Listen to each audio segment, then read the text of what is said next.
એક પિતા પોતાના પરિવારને ઉછેરવા અને બાળકોને સક્ષમ બનાવવા માટે આખી જિંદગી સખત મહેનત કરે છે અને મૃત્યુ પહેલા તે જ પિતા પોતાની મિલકત બીજા કોઈને વારસામાં આપી દે છે। આખરે કેમ? આ વાર્તામાં મેં આ જ કહેવાનો પ્રયાસ કર્યો છે। તો કૃપા કરીને વાર્તા અંત સુધી સાંભળો। તો ચાલો વાર્તા શરૂ કરીએ। આ વાર્તા આજથી લગભગ 80 વર્ષ પહેલા શરૂ થાય છે।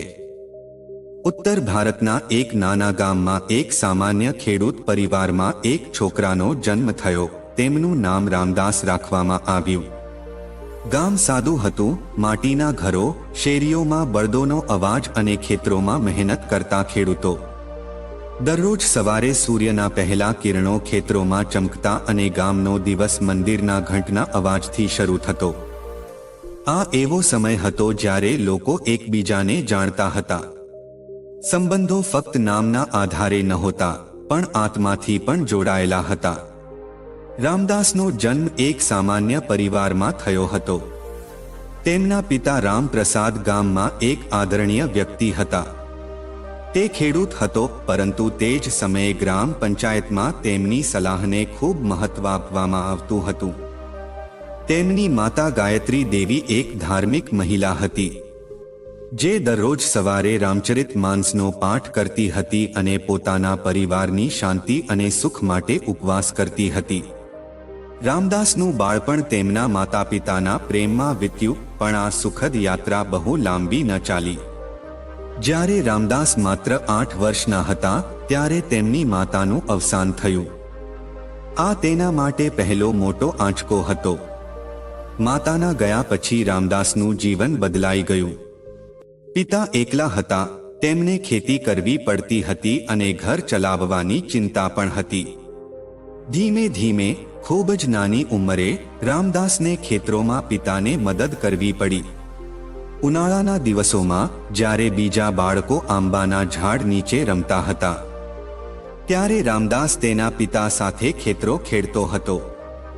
સૂર્યથી સળગતી માટી અને કપાળ પરથી વહેતો પરસેવો, આ તેનું બાળપણ હતું। વરસાદની ઋતુમાં બાળકો ગામની શેરીઓમાં વરસાદમાં નાચતા, પણ રામદાસ તેના પિતા સાથે ખેતરોમાં નહેરનું પાણી પહોંચાડવામાં વ્યસ્ત રહેતો। ધીમે ધીમે રામદાસને ખ્યાલ આવવા લાગ્યો કે જીવન સરળ નથી। દરેક ખુશી માટે બલિદાનની જરૂર હોય છે અને દરેક સફળતા માટે સંઘર્ષની જરૂર હોય છે। ભલે તેઓ ગરીબ હતા, તેમના પિતા ઈચ્છતા હતા કે રામદાસ અભ્યાસ કરે અને પ્રગતિ કરે। તેઓ કહે છે કે દીકરા, ખેતીનું જ્ઞાન ખેતરોમાંથી મળશે, પણ જીવનનું સાચું જ્ઞાન પુસ્તકોમાંથી મળશે। રામદાસ ગામડાની શાળામાં ભણવા જતો, પણ જીવનના અનુભવો તેને પુસ્તકો કરતાં વધુ શીખવી રહ્યા હતા। રામદાસ માત્ર 15 વર્ષના હતા ત્યારે અચાનક તેમના પિતા પણ આ દુનિયા છોડીને ચાલ્યા ગયા। રામદાસના જીવનનો આ સૌથી મોટો ફટકો હતો। હવે તે સંપૂર્ણપણે એકલો પડી ગયો હતો। ખેતર અને ઘર હતું, પણ કોઈ ટેકો નહોતો। ગામના કેટલાક લોકોએ મદદ કરવાનો પ્રયાસ કર્યો, પણ ધીમે ધીમે બધા પોતપોતાના કામમાં વ્યસ્ત થઈ ગયા। હવે રામદાસે બધું જાતે જ સંભાળવાનું હતું। જીવનના સંજોગોએ તેને ખૂબ જ વહેલો મોટો કર્યો। તે હવે ફક્ત છોકરો ન રહ્યો, પણ એક સંઘર્ષશીલ માણસ બની ગયો હતો। રામદાસે એકલા મહેનત કરી અને ગામમાં પોતાની એક અનોખી ઓળખ બનાવી। લોકો તેમને એક પ્રામાણિક, મહેનતુ અને બુદ્ધિશાળી વ્યક્તિ તરીકે જોવા લાગ્યા। ગામના વડીલોએ કહ્યું કે છોકરો નાનો હોઈ શકે છે, પણ તેની હિંમત મહાન છે। રામદાસ મહેનતુ હતો અને બધું જ જાતે સંભાળી શકતો હતો, તેથી પડોશીઓએ તેના લગ્ન એક સંબંધીની પુત્રી સાથે કરાવવાની વ્યવસ્થા કરી। રામદાસની પત્ની સાવિત્રી પણ ખેડૂત પરિવારની છોકરી હતી અને ખૂબ જ દયાળુ, સંસ્કારી, બુદ્ધિશાળી અને ધીરજવાન સ્ત્રી હતી। તે સારી રીતે જાણતી હતી કે રામદાસે બાળપણથી જ સંઘર્ષ કર્યો હતો અને ફક્ત સખત મહેનત અને પ્રામાણિકતાના બળે જ જીવનમાં પ્રગતિ કરી હતી। લગ્ન પછી સાવિત્રીએ ઘરની બધી જવાબદારીઓ પોતાના ખભા પર લઈ લીધી। સવારે વહેલા ઉઠવું, પૂજા કરવી, ઘરની સફાઈ કરવી, રામદાસ માટે ભોજન રાંધવું અને પછી દિવસભર નાના નાના કાર્યોમાં વ્યસ્ત રહેવું.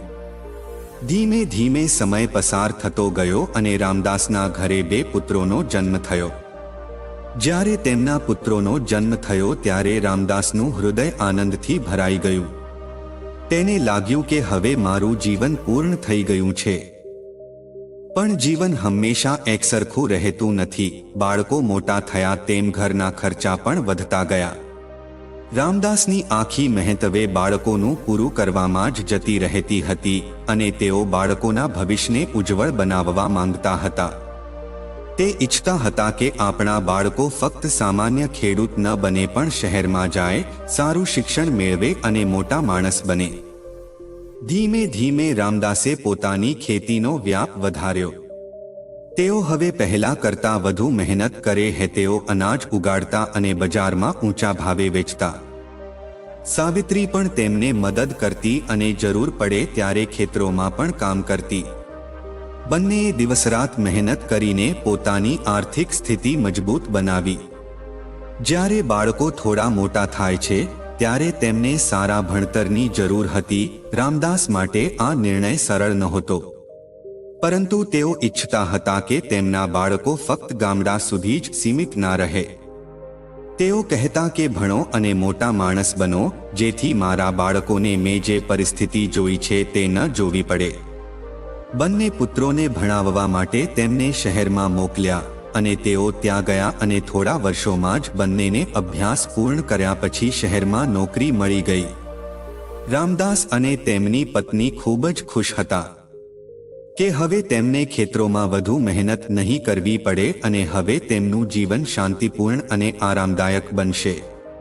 થોડા વર્ષો પછી બંને દીકરાઓના લગ્ન થયા અને બંને દીકરાઓ તેમની પત્નીઓ સાથે શહેરમાં ગયા. થોડા વર્ષો સુધી બંને દીકરાઓ સમયાંતરે ગામમાં આવતા અને તેમના માતાપિતા સાથે સમય વિતાવતા. પરંતુ ધીમે ધીમે શહેરના ગ્લેમરથી તેમનો વિચાર બદલાવા લાગ્યો. મોટો છોકરો, જે પહેલા તેના માતાપિતાના દરેક આદેશનું પાલન કરતો હતો, હવે તે વધુ વ્યસ્ત રહેવા લાગ્યો. ફોન પર વાતચીત ઓછી થઈ ગઈ. દરેક વખતે કોઈ નવું બહાનું મળી ગયું. પપ્પા, ઓફિસમાં ખૂબ કામ છે, મને સમય નથી મળી શકતો. મોટા ભાઈને જોઈને નાના દીકરાએ પણ એ જ ટેવો અપનાવી. આ બધું જોઈને રામદાસ અને સાવિત્રીને દુઃખ થયું, પરંતુ તેઓ એવું વિચારીને પોતાને સાંત્વના આપે છે કે બાળકોનું પોતાનું જીવન હોય છે. તેમની ખુશીમાં જ આપણું સુખ રહેલું છે. એક દિવસ સાવિત્રીની તબિયત બગડી ગઈ. અચાનક તે વધુ ખરાબ થઈ ગયું.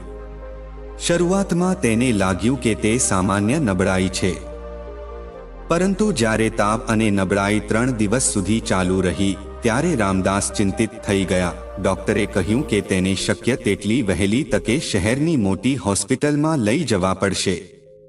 રામદાસે તરત જ પોતાના બંને પુત્રોને બોલાવ્યા અને કહ્યું કે દીકરાઓ, તમારી માતા ખૂબ બીમાર છે, તરત જ આવો. મોટા છોકરાએ કહ્યું, પપ્પા, મારી ઓફિસમાં ખૂબ જ મહત્વપૂર્ણ મીટિંગ છે, હું 2-3 દિવસ પછી જ આવી શકીશ. નાના દીકરાએ પણ એ જ બહાનું કાઢ્યું.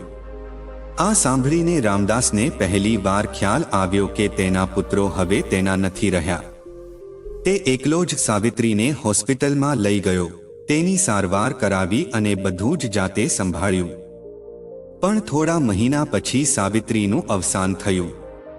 હવે રામદાસ સંપૂર્ણપણે એકલો રહી ગયો હતો. સાવિત્રીના ગયા પછી રામદાસની દુનિયા બરબાદ થઈ ગઈ. તેણે વિચાર્યું હતું કે હવે તેના દીકરાઓ તેની સંભાળ રાખશે અને તેને ટેકો આપશે, પણ એવું કંઈ બન્યું નહીં. બંને દીકરાઓ તેમની માતાના અંતિમ સંસ્કારમાં આવ્યા અને 13મા દિવસની ધાર્મિક વિધિઓ પછી તરત જ તેઓ શહેર ગયા. કોઈએ તેમના પિતાને તેમની સાથે આવવાનું કહ્યું નહીં. બંને શહેરમાં ગયા અને તેમના જીવનમાં વ્યસ્ત થઈ ગયા. તે ક્યારેક ક્યારેક તેના પિતાને ફોન કરતો, પણ તેણે ગામમાં આવવાનું બિલકુલ બંધ કરી દીધું. રામદાસ પોતાના વૃદ્ધાવસ્થા સાથે એકલા છે અને એવા ઘરમાં રહે છે જે ખંડેર જેવું દેખાતું હતું. તે મંદિરમાં જતો, ખેતી જોતો અને સાંજે ઘરે પાછો ફરતો, પણ ઘર હવે તેનું ઘર એ ઘર રહ્યું નહીં. તેણે પોતાના દીકરાઓને ઘણી વાર ફોન કરવાનો પ્રયાસ કર્યો, પણ જવાબ એક જ હતો, પપ્પા ઘણું કામ છે, પપ્પા હું હમણાં ફ્રી નથી. રામદાસને ધીમે ધીમે ખ્યાલ આવ્યો કે હવે તે બાળકો માટે ફક્ત એક બોજ બની ગયો છે. સાવિત્રીના ગયા પછી રામદાસના જીવનમાં ફક્ત શાંતિ જ રહી. હવે ઘરમાં ન તો હાસ્યનો પડઘો હતો કે ન કોઈના આવવા જવાનો અવાજ. દરરોજ સવારે તે મંદિરમાં જતો અને કલાકો સુધી ભગવાન સમક્ષ બેસી રહેતો. તેના મનમાં હવે કોઈ ઉત્સાહ નહોતો. ખેતરોમાં કામ કરવાની ઈચ્છા પણ મરી ગઈ હતી.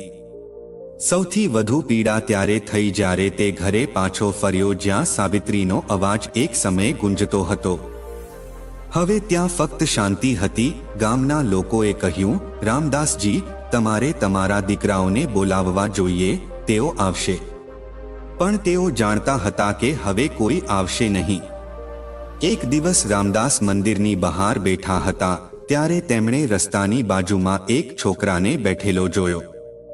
તે ખૂબ જ પાતળો હતો. તેના કપડાં ગંદા હતા અને તેની આંખોમાં એક વિચિત્ર ઉદાસી હતી. એવું લાગતું હતું કે તે ઘણા દિવસોથી ભૂખ્યો હતો. રામદાસે તેની પાસે જઈને પૂછ્યું, દીકરા, તું કોણ છે અને આ હાલતમાં અહીં કેમ બેઠો છે? છોકરાએ ધીમેથી જવાબ આપ્યો, મારું નામ મનોજ છે. મારા માતા પિતા નથી. હું અનાથ છું. આ સાંભળીને રામદાસનું હૃદય પીગળી ગયું. તેને બાળપણનો એ સમય યાદ આવ્યો જ્યારે તે એકલો પડી ગયો હતો. તેણે કહ્યું, મારી સાથે ચાલ, મને લાગે છે કે તને ભૂખ લાગી છે, ઘરે જઈને ભોજન કરી લેજે. રામદાસ મનોજને પોતાના ઘરે લઈ ગયો અને તેને ભોજન કરાવ્યું. પહેલી વાર તેને અહેસાસ થયો કે તેના ઘરમાં કોઈ બીજું છે. ધીમે ધીમે મનોજ તેમના ઘરમાં રહેવા લાગ્યો. તેમણે ફક્ત તેમની સંભાળ જ રાખી નહીં, પરંતુ ઘરના નાના નાના કામોમાં પણ મદદ કરવાનું શરૂ કર્યું. રામદાસને પહેલી વાર એક નવો ટેકો લાગ્યો. ગામલોકો કહેવા લાગ્યા, રામદાસ કાકા, આ છોકરો કોણ છે? તમે તેને દત્તક લીધો છે? રામદાસે હસીને કહ્યું, ના, પણ જ્યારે કોઈ પોતાના છોડી દે છે ત્યારે અજાણ્યા લોકો પોતાના બની જાય છે. જ્યારે રામદાસના બે પુત્રોને ખબર પડી કે તેમના પિતાએ એક અજાણ્યા યુવાનને ઘરમાં રાખ્યો છે ત્યારે તેઓ ગુસ્સે ભરાયા. મોટા દીકરાએ રામદાસને બોલાવીને પૂછ્યું, પિતાજી, તમે શું કરો છો? તમે એક અજાણ્યા વ્યક્તિને ઘરમાં કેમ રાખો છો? રામદાસે શાંત સ્વરે જવાબ આપ્યો કે જ્યારે કોઈ પોતાના છોડીને જાય છે ત્યારે ફક્ત અજાણ્યા લોકો જ મદદ કરવા આવે છે. આ સાંભળીને મોટો દીકરો ચૂપ થઈ ગયો. પણ તેની પત્નીએ તરત જ કહ્યું, પપ્પા, સમાજ શું કહેશે? લોકો જાત જાતની વાતો કહેશે. રામદાસે ઊંડો શ્વાસ લીધો અને કહ્યું કે જ્યારે સમાજે મને એકલો છોડી દીધો ત્યારે કોઈએ વિચાર્યું નહીં કે હું કેવી રીતે જીવીશ. હવે મારે સમાજની ચિંતા કેમ કરવી જોઈએ? આ સાંભળીને દીકરાઓ વધુ ગુસ્સે થયા. હવે તેમને રામદાસની મિલકતની ચિંતા થવા લાગી. થોડા મહિના પછી બંને દીકરા ગામમાં આવ્યા. પણ તે તેના પિતા માટે નહીં પણ પોતાના હક મેળવવા માટે આવ્યા હતા. તેણે કહ્યું કે પપ્પા, હવે તમે વૃદ્ધ થઈ ગયા છો. તમે તમારી જવાબદારી અમારા પર કેમ નથી છોડી દેતા? અમે આ ઘર અને આ જમીનનું ધ્યાન રાખીશું. રામદાસ સમજી ગયા કે હવે તેમના પુત્રો ફક્ત મિલકત માટે આવ્યા છે. તેમણે પૂછ્યું કે શું તમે મારી સેવા કરશો? દીકરાઓએ પ્રશ્ન ટાળતા કહ્યું, પપ્પા, અમે શહેરમાં રહીએ છીએ પણ જ્યારે પણ જરૂર પડશે ત્યારે અમે ચોક્કસ મદદ કરીશું. રામદાસે ઊંડો શ્વાસ લીધો અને કહ્યું કે મને મિલકતના રખેવાળ નથી જોઈતા, મને મારા દીકરાઓ જોઈએ છે.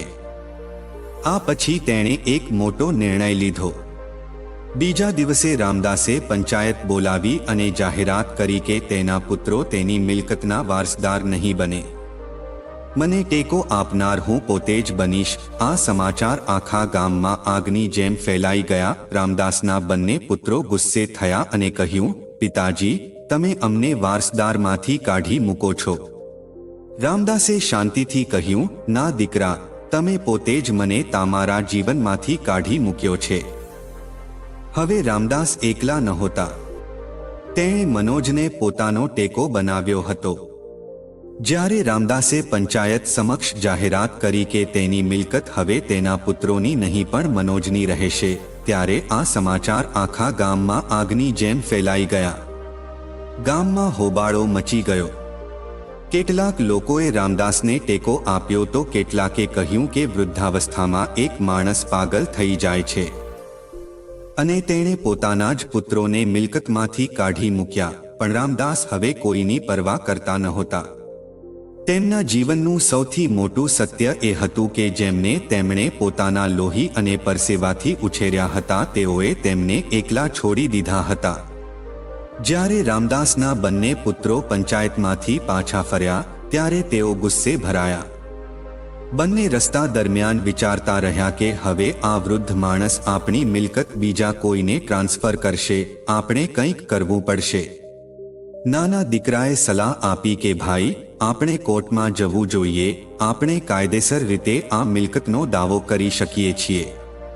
બંને ભાઈઓ તેમના પિતાને પાઠ ભણાવવાના ઈરાદાથી વકીલ પાસે ગયા. વકીલે કાગળો જોયા અને કહ્યું, જુઓ, કાયદા મુજબ તમારા પિતા તેમની મિલકત કોઈને પણ આપી શકે છે, પરંતુ જો તમે સાબિત કરો કે તેઓ માનસિક રીતે અસ્થિર છે તો તમે આ કરી શકો છો, તમે નિર્ણયને પડકારી શકો છો. દીકરાઓએ ખોટી સહાનુભૂતિ બતાવી અને કહ્યું, હા પપ્પા હવે વૃદ્ધ થઈ ગયા છે અને તેઓ સાચા ખોટાના નિર્ણય કરી શકતા નથી. પરંતુ જ્યારે કોર્ટ કચેરીના સમાચાર ગામમાં ફેલાઈ ગયા ત્યારે ઘણા વડીલોએ રામદાસનો પક્ષ લીધો. એક વૃદ્ધ માણસે કહ્યું કે જ્યારે તેમને તેમના પિતાની સેવા કરવી પડતી હતી ત્યારે તેઓ શહેરમાં બેઠા હતા અને હવે તેઓ મિલકત માટે લડી રહ્યા છે. આવા દીકરાઓ પર શરમ આવે છે. ધીમે ધીમે સમાજ પણ રામદાસના સમર્થનમાં આવ્યો. મનોજ માટે આ એક પરીક્ષા પણ હતી. રામદાસને ક્યાંક ને ક્યાંક એવો ડર હતો કે મનોજ પણ ભવિષ્યમાં મારા દીકરાઓની જેમ સ્વાર્થી નહીં બને. પરંતુ મનોજે સાબિત કર્યું કે તે ફક્ત મિલકત માટે નહીં પણ હૃદયથી રામદાસનો પુત્ર બનવા માંગતો હતો. તે રામદાસની સંપૂર્ણ સેવા કરતો. તે સવારે ઉઠીને તેને દવાઓ આપતો, તેના માટે ભોજન રાંધતો, ખેતરોની સંભાળ રાખતો અને દરેક ક્ષણે તેની સાથે રહેતો. રામદાસને પહેલી વાર લાગ્યું કે કદાચ ભગવાને તેને સાચા પુત્ર તરીકે બીજી તક આપી છે. જેમ જેમ સમય પસાર થતો ગયો તેમ તેમ રામદાસ વધુ વૃદ્ધ થતા ગયા. એક દિવસ તે અચાનક બીમાર પડી ગયો. ડોક્ટરે કહ્યું કે હવે બહુ સમય બાકી નથી. જ્યારે આ સમાચાર રામદાસના બંને પુત્રોને પહોંચ્યા ત્યારે તેઓએ દોડીને ગામમાં આવ્યા, પરંતુ ત્યાં સુધીમાં ઘણું મોડું થઈ ગયું હતું. રામદાસ આ દુનિયા છોડીને ચાલ્યા ગયા હતા. મનોજ તેની બાજુમાં બેઠો હતો. અંતિમ સંસ્કાર પછી રામદાસનું વસિયતનામું ખોલવામાં આવ્યું જેમાં લખ્યું હતું કે મારી બધી મિલકત મનોજને આપવામાં આવે છે, પરંતુ તે ફક્ત તેમના નામે નહીં હોય પરંતુ તેઓ તેનો ઉપયોગ વૃદ્ધાશ્રમ બનાવવા માટે કરશે જેથી અન્ય કોઈ વૃદ્ધ વ્યક્તિને એકલતાનો સામનો ન કરવો પડે. આ સાંભળીને આખું ગામ તાળીઓના ગડગડાટથી ગુંજી ઉઠ્યું. જતા સમયે પણ રામદાસે સમાજને સંદેશ આપ્યો હતો કે વડીલો પ્રત્યેનો પ્રેમ અને સેવા ધન કરતાં મોટી છે. તો આ કહાનીમાંથી આપણને શીખવા મળે છે કે મિત્રો, આપણે વૃદ્ધાવસ્થામાં વૃદ્ધોની સેવા કરવી જોઈએ. તેથી જ મળી તમને વિનંતી છે કે વૃદ્ધાવસ્થામાં તમારા માતા પિતાનો સહારો બનો, નહીં તો તમારી પાસે પસ્તાવા સિવાય કંઈ નહીં રહે. તો મિત્રો, આશા રાખું છું કે આજની કહાની તમને પસંદ આવી હશે. તો વિડીયોને એક લાઈક જરૂર કરી દેજો અને અમારી YouTube ચેનલને સબસ્ક્રાઇબ કરવાનું ભૂલતા નહીં. મળીએ જલ્દી એક નવી કહાનીમાં.